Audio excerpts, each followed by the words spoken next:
नमस्कार सर्वांना. आज रविवार. आज काय डब्याची गडबड नाही, कारण आज मुलांना सुट्टी आहे. म्हणून म्हटलं निवांत आज स्वयंपाक बनवायचा. आज करायचं होतं वरण. मग कुकर लावायचा म्हटलं. कुकरमध्ये डाळ आणि टॅमॅटो आणि तांदूळ घातलं. म्हटलं दोन्ही डब्यात एकदमच होऊन जाईल. भात पण आणि डाळ पण शिजेल. मग कुकरमध्ये लावलं दोन्ही डबं. कुकर लावला की एकदम 5 ते 10 मिनटात कुकर होतोय. त्याच्यामुळं काय स्वयंपाकाला लय उशीर लागत नाही. काल होता शनिवारचा बाजार. मग बाजारात येतानाच आम्ही 1 किलो वाटाण्याच्या शेंगा आणलेल्या. मग सगळ्या वाटाण्याच्या शेंगा सोलून घेतल्या. तोपर्यंत कुकरच्या शिट्ट्या पण झाल्या 4. मग थोडं वाटाणं ठेवलं फ्रीजमध्ये.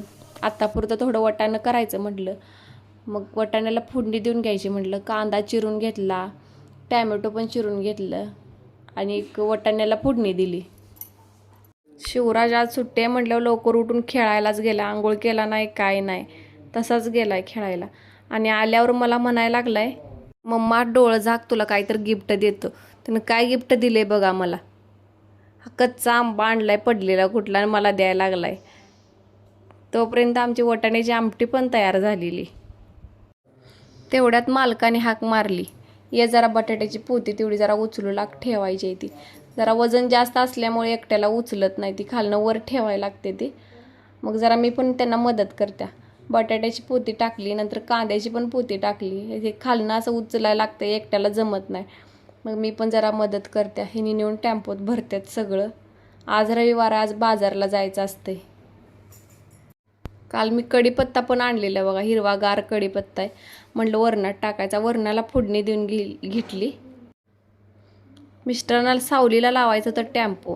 मग स्वराला म्हटलं तूच उभा राहा मागं. आज काय मी उभा राहत नाही. आज ती होती घरात. कारण पाठीमागं लहान पोरं ते नास्यात येतात जातात. मग मागं थांबायला लागतं एकजण. मग त्यांनी टॅम्पो लावले होते, तोपर्यंत मी चपात्या करून घेतल्या. चपात्या झाल्या माझ्या. स्वरांना आज शिवराचं आवरलंय बघा, किती छान आवरलंय.